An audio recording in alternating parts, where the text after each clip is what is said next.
Hi guys, welcome back to foodies fusion. Coffee এমন একটি drink যেটা যেই কোনো সিজনে ধুমসে উপভোগ করা যায়।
নারকেল দুধ কি দেওয়া যাবে? আপনাদের সবাইকে বলে দিচ্ছি, এখানে রেগুলার মিল্কের জায়গায় কোকোনাট মিল্ক অথবা বাদামের দুধও দেওয়া যাবে। আরও দিয়ে দিচ্ছি এখানে 1 টেবিল চামচ গুঁড়ো দুধ আর 1 টেবিল চামচ ড্রিঙ্কিং চকলেট। আপনারা এখানে কোকো পাউডার দিয়ে না, তাহলে অনেক বেশি তিতো হয়ে যেতে পারে। দিয়ে দিলাম 1 টেবিল চামচ চকলেট সস।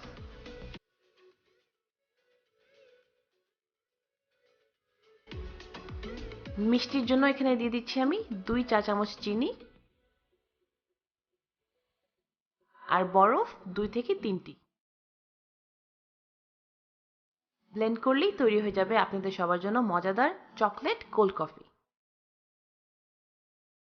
খুব সহজেই আমি 3টি ভিন্ন স্বাদের কোল্ড কফি আপনাদেরকে বানিয়ে দেখিয়েছি। আগে যেমনটি বলেছিলাম, আপনারা অবশ্যই হুইপ ক্রিম দিয়ে এইভাবে সাজিয়ে নিতে পারেন অথবা উপর দিয়ে এরকম কোকো পাউডারও ছিটিয়ে নিতে পারেন। আমি আশা করছি আজকের রেসিপিটা আপনাদের পছন্দ হয়েছে। হয়ে থাকলে অবশ্যই লাইক দিবেন, আপনাদের ফ্রেন্ডস অ্যান্ড ফ্যামিলির সাথে শেয়ার করবেন। আর নতুন ভিউয়ার্সদেরকে বলছি আমার চ্যানেলটাকে অবশ্যই সাবস্ক্রাইব করবেন। আমার চ্যানেলে হরেক রকমের ঠান্ডার রেসিপি আছে, যেরকম লাস্সি অথবা মাঠা। ও, আরও আছে থাই আইস টি। রেসিপি লিঙ্কগুলি আমি ডিসক্রিপশনে আপনাদের জন্য রেখে দিব। সবাই ভালো থাকবেন, আর যদি কোনো রিকোয়েস্ট থাকে আমাকে কমেন্ট সেকশনে অবশ্যই জানিয়ে দিবেন। আজকের জন্য এতটুকুই। Thank you so much for watching.